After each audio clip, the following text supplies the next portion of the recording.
அவுது பில்லாஹி மினஷ் ஷைத்தானிர் ரஜீம். மனிதர்கள் மீது அன்பும் பண்பும் பாசமும் வைத்திருக்கக்கூடிய வல்ல இறைவனை போற்றி புகழ்ந்து நமது தலைவர் நபி ஸல்லல்லாஹு அலைஹி வஸல்லம் அவர்களுடைய துவா பரக்கத்தினாலும் ஃபேஸ்புக் நண்பர்களுக்கும் யூடியூப் நண்பர்களுக்கும் அஸ்ஸலாமு அலைக்கும் வரஹ்மத்துல்லாஹி வபரகாத்து. அத்தியாயம் 2 வசனம் 64. அதன் பின்னும் நீங்கள் புறக்கணித்து விட்டீர்கள், உங்கள் மீது அல்லாஹுவின் கருணையும் அவன் அருளும் இல்லாவிட்டால் நீங்கள் நஷ்டவாளிகள் ஆகியிருப்பீர்கள் அப்படின்னு சொல்லி அல்லாஹ் சுப்ஹானஹு வ தஆலா இந்த வசனத்தில் சொல்கிறோம். ஒரு உதாரணம், மூசா அலைஹிஸ்ஸலாத்தினுடைய கூட்டத்தார்களுக்கு மலையை தூக்கி வாக்குறுதி அல்லாஹ் சுப்ஹானஹு வ தஆலா வாங்கினான். அதை பார்த்துட்டு வாக்குறுதியை அவர்கள் கொடுத்தார்கள். மறுபடியும் அந்த வாக்குறுதியை மீறிவிட்டார்கள்.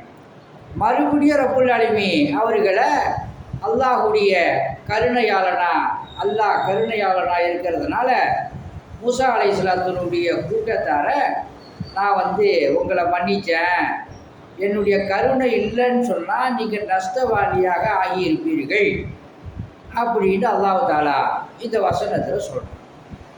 மூசாவுடைய கூட்டத்தார்கள் பலவிதமான அற்புதங்களை பார்த்திருக்கிறார்கள்.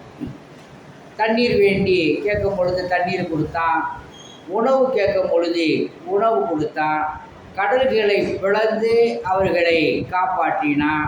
இந்த மாதிரி பலவிதமான அற்புதங்களை கண்ணால் பார்த்துட்டு என்ன சொல்லுவாங்கன்னா பொய் அப்படிங்கிற மாதிரி நினைப்பார்கள்.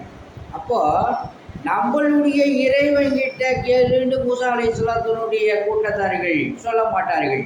குர்ஆனுடைய வசனங்களை ஆராய்ச்சி பண்ணி பார்க்கும் பொழுது உங்கள் இறைவன்கிட்ட கேளுங்க, உங்கள் இறைவன்கிட்ட கேட்டு வாங்கி கொடுங்க, அப்போ கூட அந்த பாகுபாடு பார்ப்பார்கள். அல்லாஹ் சுப்ஹானஹு வ தஆலா இறைவனை நம்ம அனைவர்களும்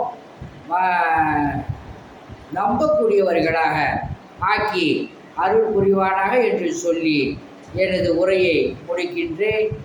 ஆன்மீக முறையில் உடல் ஆரோக்கியத்திற்காக தண்ணீர் ஓதி கொடுக்கப்படும்.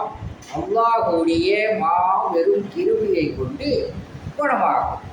இந்த வீடியோவை சப்ஸ்கிரைப் செய்து கொள்ளுங்கள், ஆதரவு தாருங்கள் என்று சொல்லி உங்களிடம் விடை பெறுவது மன்சூர் அலி ஜக்கரியா தபுரா. அஸ்ஸலாமு அலைக்கும்.